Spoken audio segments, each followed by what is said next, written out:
Sadashiva Samarambham Śaṅkarāchārya Madhyamam Asmadācārya Paryantam Vande Gurum Paramparam. We are starting this text called Atmabodha, which is written by Shankara Bhagavatpada. Ādi Śaṅkarā has written many works, and all of those works can be classified into three types, basically. So they are Bhashya Granthas or Prakarana Granthas and Stotra Granthas. These are the three types of texts that Śaṅkarāchārya has written.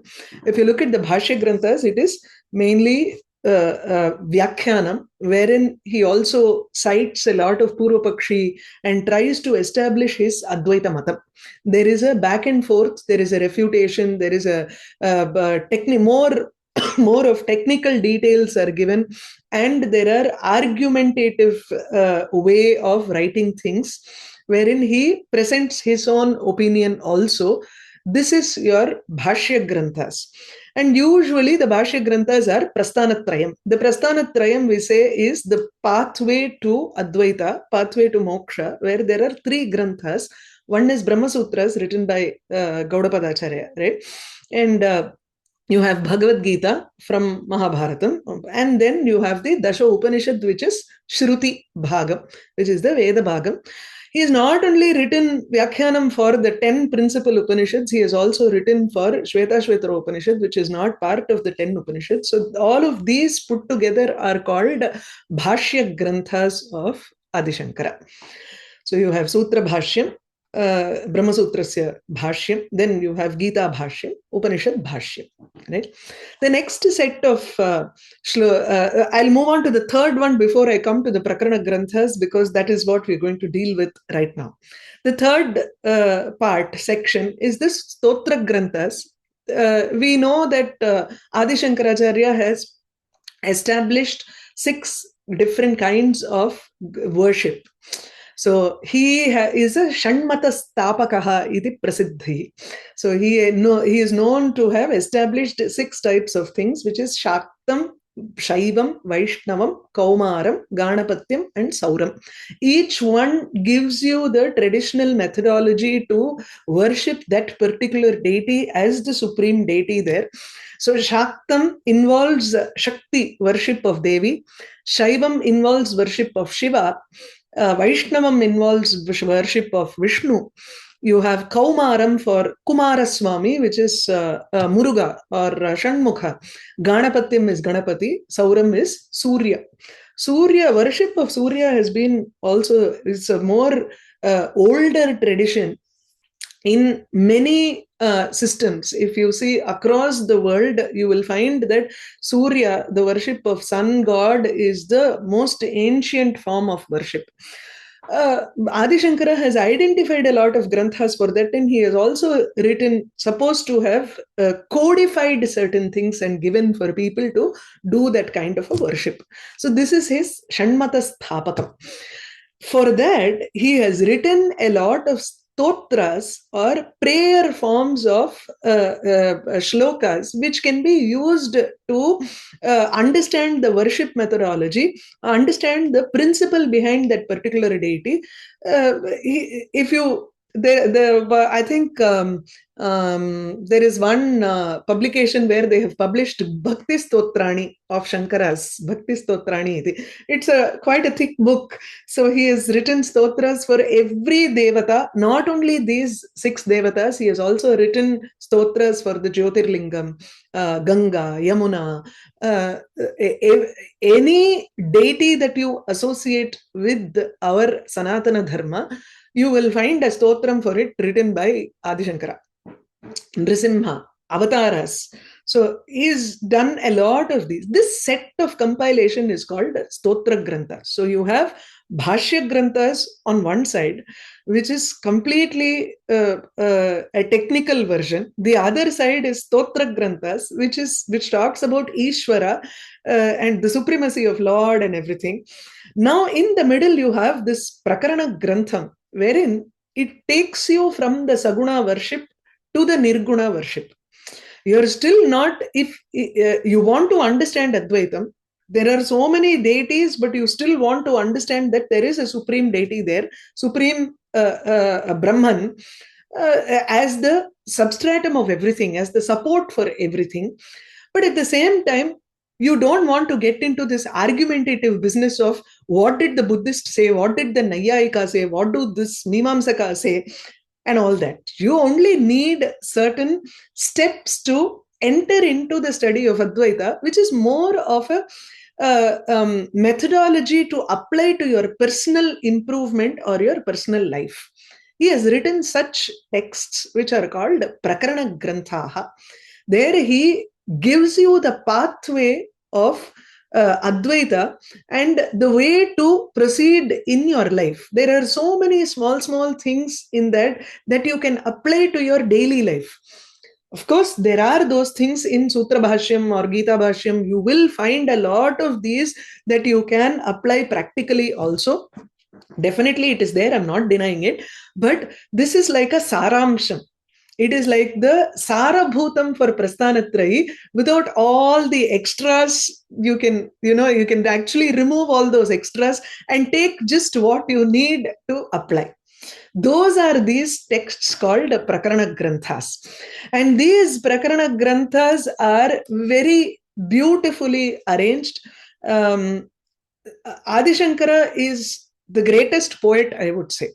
He may be an Advaita propounder of Advaita, but he is the greatest poet. His kavitvam is unparalleled.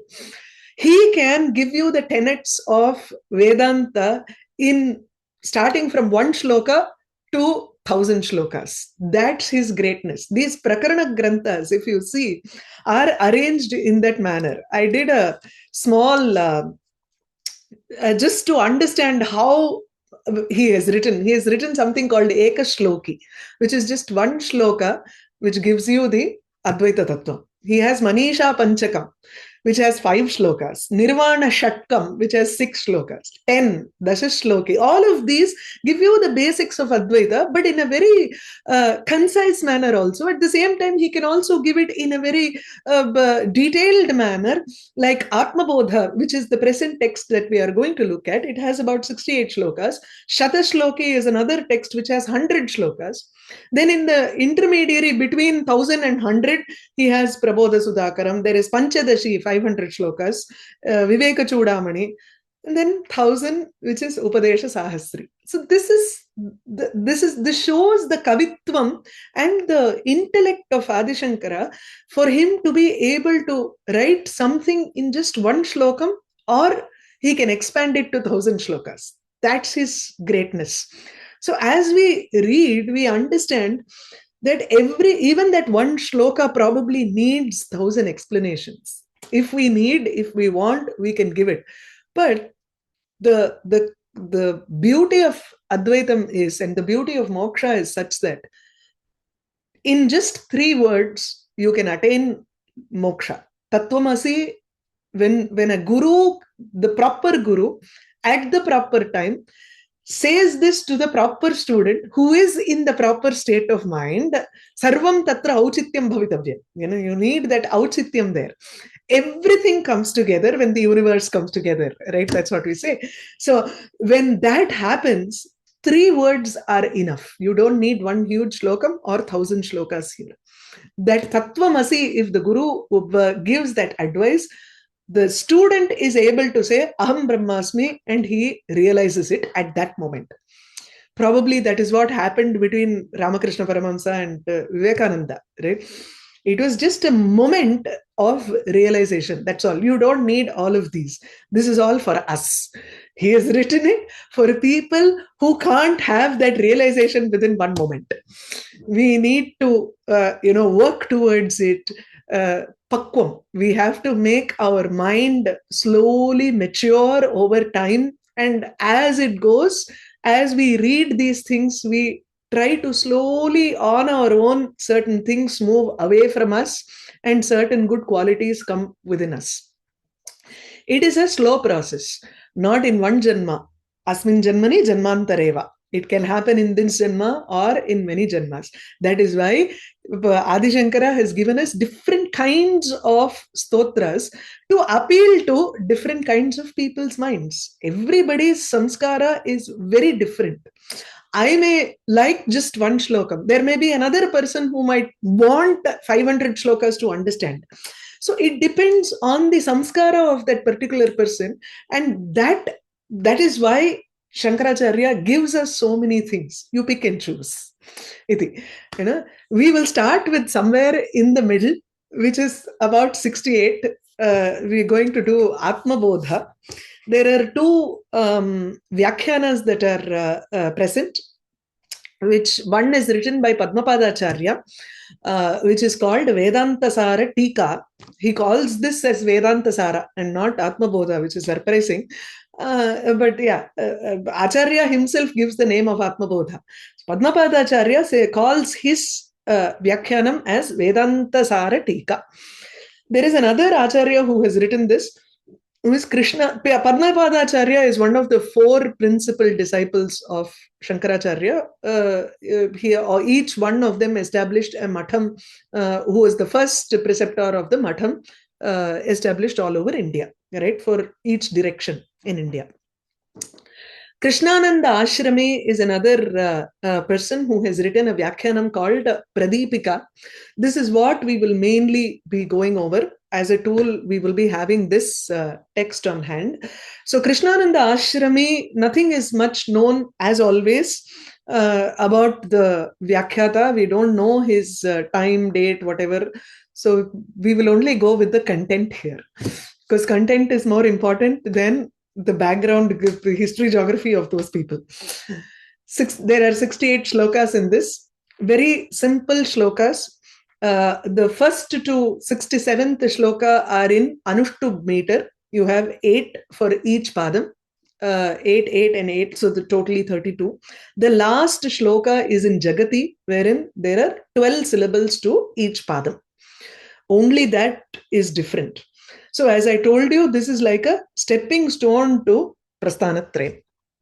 Now if we go into the Vishayam of the text, the first 5 shlokas gives you the first shloka itself gives you the Anubandha Chatushtayam. Anubandha Chatushtayam is, for any text we need 4 things, which is Vishaya,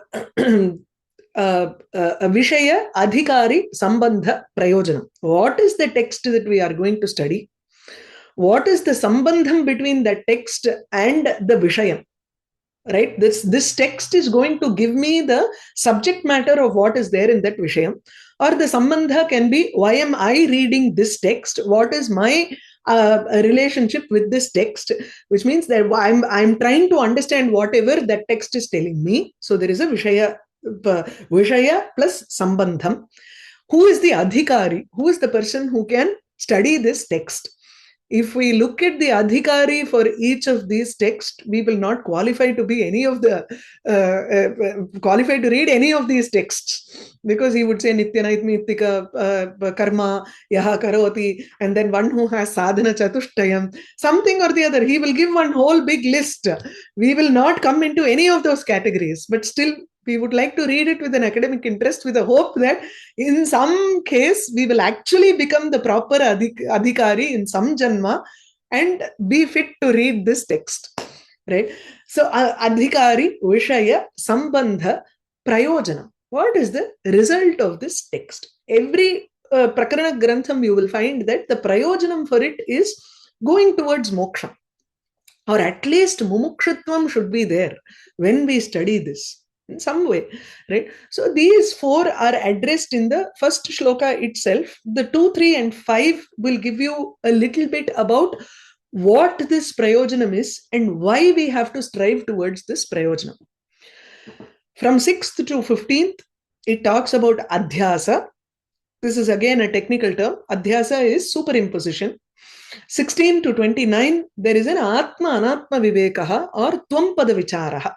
Tvam is Jiva. What is the true name? If you look at this body, we say that I am a Jiva, but this is a body-mind complex, Indriyam complex, everything is there. It's like a BMI complex. And body, mind, and Indriyam, all of them are put together, and this Jiva is one BMI here. He is one potlam. I say, potlam is a package. So he is one. We have to distinguish between what is Atma Vishayam in this package and what is Anatma Vishaya in this package.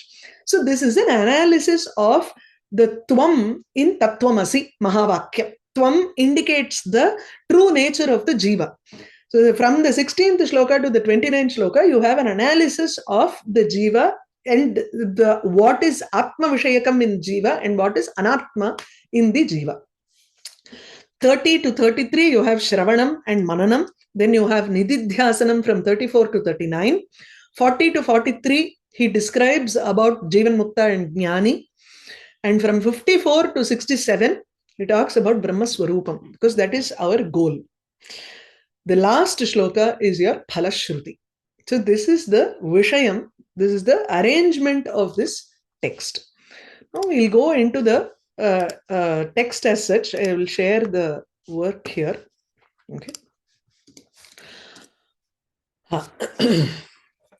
Tapobhihi Kshina Papanam Shantanam Vitaraginam Mumukshunam Apekshyo Ayam Atmabodha Vidhiyate. So this is the first shloka of this text, Atmabodha. So Atmabodha, let's talk about the just the name Atmabodha. So Atma means Swarupam, or it is the true nature of everybody. When you take a what is the Upadana Karanam? Like you have many ornaments, you have many pots, but there is something that is the base which is present in all of these ornaments, like the gold. In the same way, in you, in me, in others, in everybody, there is something called the Chaitanya Swarupam which activates everything, and that Chaitanya Swarupam is your Atma. Atmanaha Bodha. So there are several meanings for Atma itself. There is a shloka in Linga Puranam which says Yad apnoti yad adatte yaccha atti vishayan ayam yachasya satatam bhavaha tasmad atma niruchyate. This is the nirukti, or the etymological derivation of Atma that is given in Linga Puranam. Yad apnoti yad adatte. Apnoti is vyapnoti, vyapti, or pervasion. That which pervades everything. Yat apnoti, sarvam apnoti, iti atma. So that is one of the meanings. In Sanskritam, most of the vyakhyatas, many people are, they love to give etymological derivation for even words, right? So this niruktam is a shastram by itself here. So we need from where it has come. Every word has come from a dhatu. So we'll have to trace it back to the root. Root here is our dhatu. So Atma has to come from another dhatu here. So the dhatu here is apl vyaptau, vyapnoti, pervasion. So it pervades everything. Right? So Atma Swarupam, that Chaitanya Swarupam, the consciousness is present in everybody. So yad apnoti, yad adatte, it also resolves everything into itself. That is, Atma brings about everything, all the Anatma, into itself during Pralayam. If you take the final Pralayam, everything goes and merges within that Atma Swarupam. So it has the capability of adatte, taking in everything. Dane, da dadati, right? So adatte, it takes into itself everything. So yad apnoti yad adatte yaccha atti. Atti is enjoying, eating. Eating is a form of experiencing, a form of being a witness. So that which experiences everything. So you have Srishti, and then Pralayam, and then experiencing, Sthiti. All of these three are also mentioned in this. During all of these times, this Atma is present, so it is Nityam. Yad apnoti, yad adatte, yaccha atti vishayan ayam. This is the first line of the shloka. Second line is Yaccha asya satatam bhavaha. Satatam asti iti atma. So there is a verb called at satatya gamane. That is that which constantly exists. Gamanam is always a state of being. So satatyam itukte, it completely exists ever, constantly. Nirantarataya tattu asti eva iti. So atati itukte it exists constantly. So yacha asya satatam bhavaha.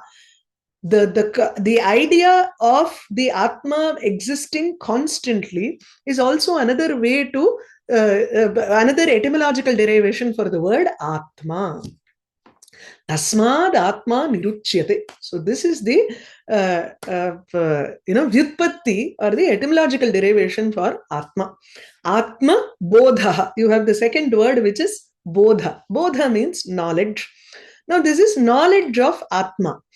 Atma is Chaitanyam, which itself means knowledge. But then we are saying knowledge of knowledge.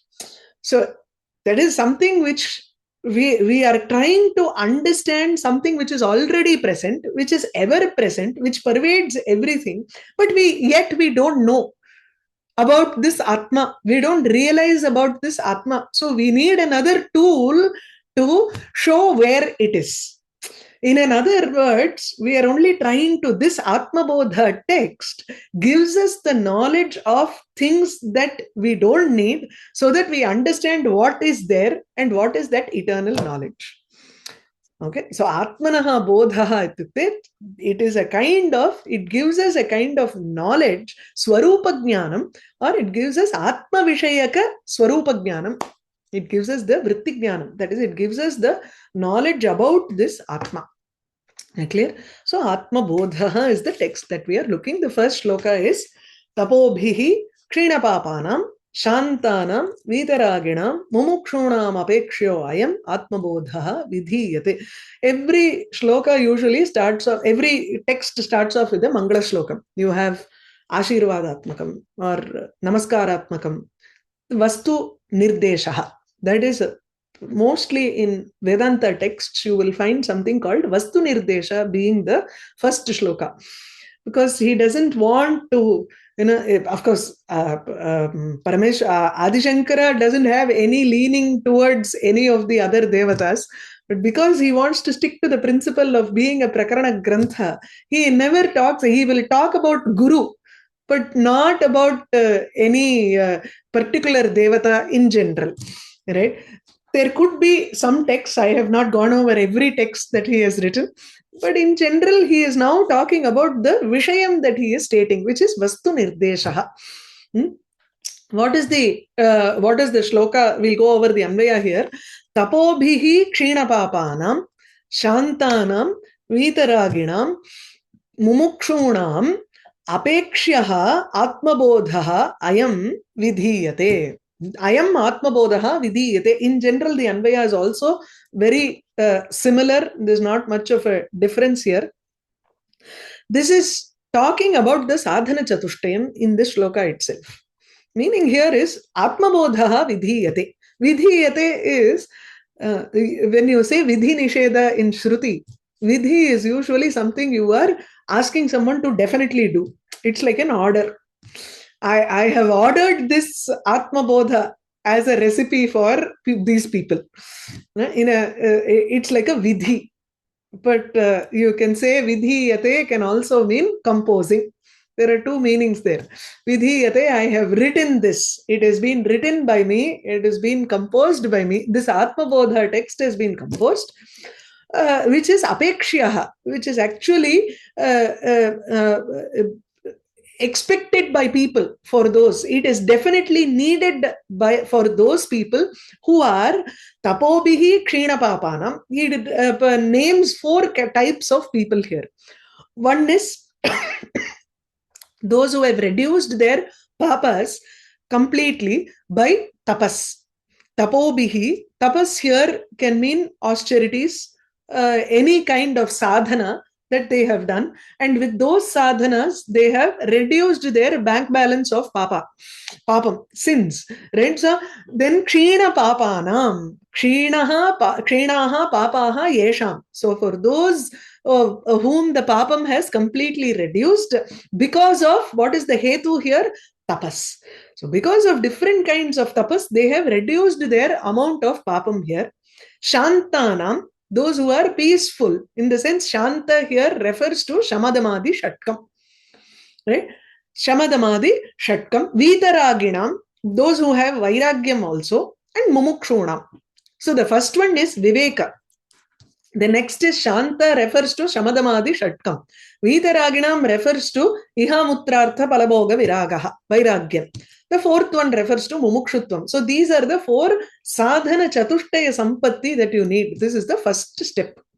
Before entering into any text, the requirement, prerequisites for Vedanta are these four prerequisites. What are those things? First is Vivekaha.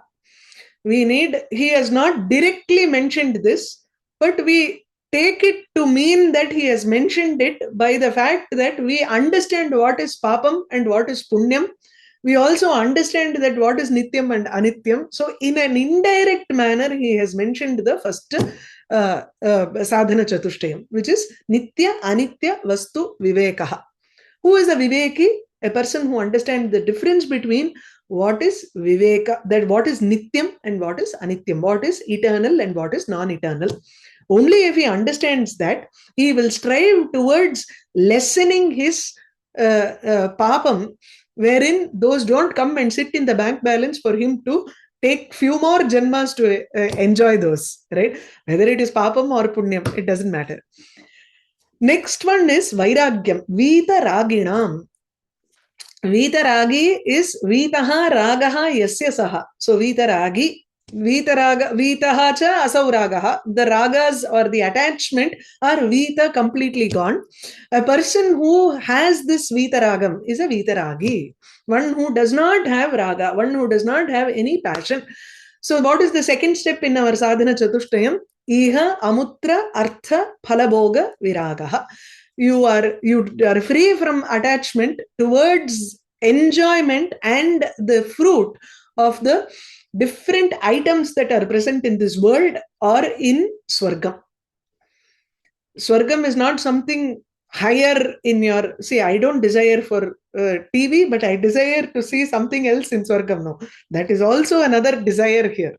So you don't desire for anything, whether it is in this world or after this world you go to Swargam and you want to enjoy the Swarga Sukham. That is also a kind of desire which will bind you again to karma. So you try to do things, you try to avoid things which do not bind you back to karma. Vitaragina. The third one is Shanta. This is Shamadamadi Shatka Sampatti. Shamadama Titiksha, Shamadama Uparati Titiksha, Shraddha Samadhanam. These are the 6 qualities that a person needs to have. These are qualifications. So Shama is usually Manonigraha, Shantaha, Shantodantaha iti Shruti Vakyam, right? So Shantaha is a person who has Manonigraha, mind control. Dantaha, Damaha, is a person who has Indriya Nigraha. Uparati is, once you have turned all of these from outside Vishayas, there is a quietude that comes into the mind wherein you turn it towards your inner self and silence.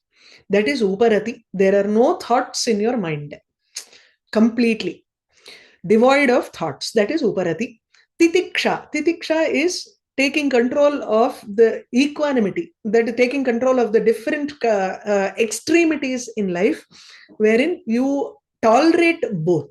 Whether it is pleasure or pain, sukha dukkha ityadi titiksha. You develop a fortitude or a patience towards these extremities in life. Next is Shraddha. You believe, when you read this, you believe that, yes, Chaitanyam is the ultimate, Brahman is the ultimate. You strive towards that. There is a possibility for us to attain moksha at some point or the other, and that this is the path that has been enjoined in the scriptures, in Shruti, and you believe, you have a faith in the person who teaches you this, and you believe in the text that you are studying.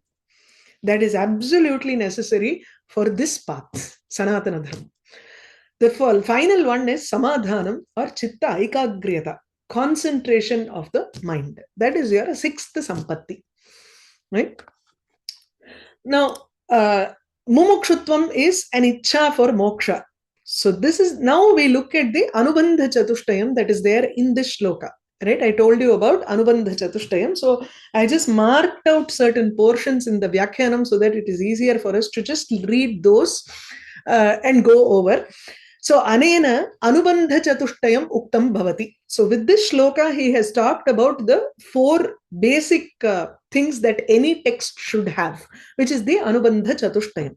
Tatha hi vishayaha prayojanam sambandhaha adhikari iti. So you have vishayaha prayojanam. So vishayaha is 1, prayojanam is 2, sambandha is 3, adhikari is 4. These are the chatushtayam, 4 things that you need in a text. Right? So vishayaha, subject matter, prayojanam, the result, sambandhaha, the relationship, and adhikari, who is the fit person to study this text. So our Vyakhyata gives us in a very simple manner, Atmabodha iti padena. So Atmabodha vidhiyate is the first shloka, right? So by that padam itself, he says, Atmajnanam eva vishayaha. The subject matter of this work is Atmabodha. The name of the work is also Atmabodha. The subject matter of this is also Atmajnanam. Vishaya. Next is Prayojanam. Mumukshunam iti padena. Mumukshu is moktum ichha mumuksha. One who wishes to get liberated. That ichha, desire, is a mumuksha. Mumukshu is a person who wishes to get liberated, right? So, yaha moktum ichchati, yaha moksham ichchati, saha mumukshu. Mumukshunam iti padena. We understand the prayojanam for this text is moksha. So, moksha eva prayojanam. We have finished Vishaya and Prayojanam are done. Now we go to the Sambandha. What is the relationship between this book and the Vishayam, or this book and the Prayojanam? Prakashya Prakashaka Bhavaha. Sambandhaha. Prakashyam, that which has to be taught to people, that which has to be brought to light. This is a subject matter. Atmajnanam is a subject matter that has to be brought to light. See, a question can arise as to, see, everybody has this Chaitanyam. Na kasyachit nahamasmiti pratitihi. I like that sentence a lot. Nobody has this realization that I don't exist.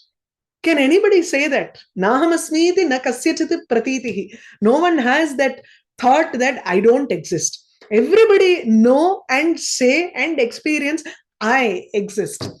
But what sort of an I that we are talking about is the issue here. That is what has to be brought to light, Prakashyam. And Prakashakam, this book serves as the light for that. So that is the Sambandha here. Who is the Adhikari? Sadhana Chatushtaya Sampannaha eva Adhikari. Only a person who has all of these 4. And what is that 4 that we spoke about? Sadhana Chatushtayam Nama Sadasad Vivekaha. The discrimination between Sat and Asat. What is Nityam, what is Anityam. Viragaha, Vairagyam. Shamadhi Shatkam, the 6 qualities that we spoke about. Mumukshutvam, desire for liberation. Moksha. Tatra, he now explains each one of this. That's why I said this is like a stepping stone to understand Advaita. All of the principles will be here when we study these sections also. It will be very clear. So what is this Sadasad Vivekaha? What is this Nityanitya Vastu Viveka that we talk about? The first step for Sadhana Chatushtayam, Tatra Brahmaiva Sat, Brahma alone is Sad Vastu. Tad Anyat Sarvam Asat. Everything else is non-eternal, it will get destroyed at some point. Purana Shravanadina Swayameva Jayamanam Jnanam. By understanding, by you listen to a lot of stories and Puranas and everything, then you come to understand that the final truth, the ultimate truth is only Brahman. Everything else is just a false illusion. This is your Sadasad Vivekaha. An intellectual perception of what is true and what is not true. That's all. Iha para sukha vairasyam viragaha. Virasata. You have rasam is something that is tasteful. You think that everything is distasteful, or you don't have a taste towards iha sukham or parasukham. He uses different words, which is very nice. It increases our vocabulary here. We always think about iha mutrartha pala bhoga viraga. By rote, we know certain things. It doesn't have to be like a nomenclature there. Iha parasukha vairasyam. Iha sukha virasata. Parasukha virasata or vairasyam bhavaha. Virasasya bhavaha. Viragaha. Detachment towards iha sukham or parasukham. Shamadamadi Shatkam is Shamaha, Damaha, Uparatihi, Titiksha, Samadhanam, Shraddha, iti Shamadhi Shatkam. He explains each one of those here now. Beautifully. Tatra Shamaha Antarindriya Nigraha. Shama is the control of inner sense organs or Mano Nigraha. Manas becomes your sixth Indriyam, which is capable of doing the work of all five Indriyas. That is why Manas is called the Antarindriyam. we can think about the smell and get attracted towards it. We can think about the taste and say, oh, that thing that I experienced then, that thought process is something which still continues in our mind, even though that object is not present in our before our eyes, right? So manas is called the antarindriyam. Damaha bahyendriya nigraha vishayebhyaha nivrittanam indriyanam punaha vishaya pravritti rahityena avasthitihi sanyasaha va uparatihi. Uparati can be defined in two ways. One is Vishayebhyaha nivrittanam indriyanam. You have all these sense organs which you have diverted from the Vishayas outside. Punaha Vishaya pravritti rahityam. They could go again, like a horse running amok. For them to not go outside, and avasthitihi, for those indriyas to completely come to a cessation, is called uparati. Or the other meaning for uparati is sannyasa, completely taking up sannyasa. Shitoshnadi dukkha sahanam titiksha. Titiksha is sahanam, tolerance of dukkham, the pain of either shitam or ushnam. Both are painful. When we think that shitam or air conditioner is very good, but air conditioner is bad during winter. Heater is superb during winter, but the same thing can give you dukkham during hot season, summer. So either way, it is only a dukkha. It may seem to give two different attitudes or two different bhavas for us, emotions for us, but both are dukkha pradhanameva. So our tolerance towards that is called titiksha. The next one is, fifth one is samadhanam. Chittasya atma abhimukha avasthanam. The mind that you have controlled now has to be turned towards the Atma Swarupa. And there should be a concentering of the mind around the Atma Swarupa. That chitta aikagryam is called samadhanam. How can all these be achieved? The first thing that we need is shraddha. That is your sixth sampat, which is gurau Vedānta vakyeshu cha vishwasaha. A belief in both the guru and the sentences or the vakyam that is there in Vedanta. Now, the fourth sadhana sampatti is mumukshutvam or moksha ichha. All of these have Shruti Pramanam for us. A person who has these four qualities, sadhana chatushtayam, is our adhikari, is the fit person to read this text. We will assume that we have had these some way in some portion or the other in some janma, or maybe we are preparing ourselves for these things in some other janma. Okay, so tapobhihi kshena papanam shantanam vitaraginam mumukshonam apekshyah, that which is expected by people who want this, right? So apekshyah, people want this here. Atmabodho vidhiyate. Clear? Okay.